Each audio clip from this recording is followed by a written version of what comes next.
Bali sir, ganito po natin buuin po yung sub-bento. Pag na-receive niyo po siya, meron na siyang power supply. Ayan, meron na rin po siyang coin slot. Yung Nodemco, yung lights niya, indicator. Tapos meron kayong makikita dito na back converter na naka-wirings na rin siya. Tsaka USB to micro USB. So kapag bubuuin mo siya, ito, ko-connect mo lang siya dito. So, wait. So, ayun, nadikit mo na siya. Tapos, ito naman, yung dulo niya, ilalagay mo dito. Tapos, yung dulo naman nito is ilalagay mo sa Nodemco. So, ayun. Pag nadikit mo na siya. Tapos, ito, definitely ito sa coin slot ito, sir. Okay sir, bali nalagay ko na yung USB to micro USB niya, so ito yon.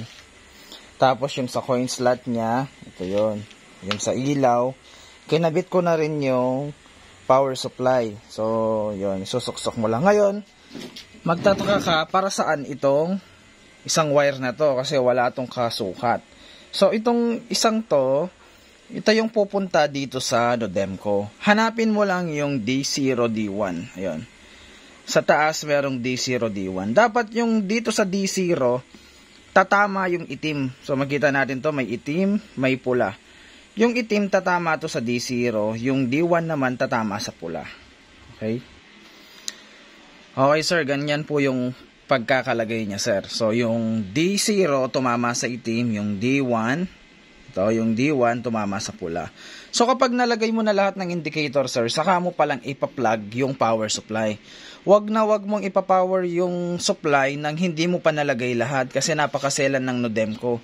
Pag nakawakan mo to ng gumagana, pwede siyang ma-charge ng static electricity at maging grounded siya sir. So masisira siya.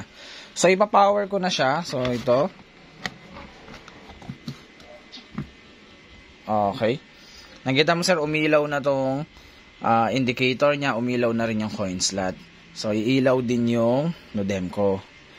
So, yan. Tapos, may lalabas dyan na na parang sa SSID sa bendo. Kapag na-receive mo na sir, turuan naman kita paano mo siya ibabind pagdating sa bendo mo.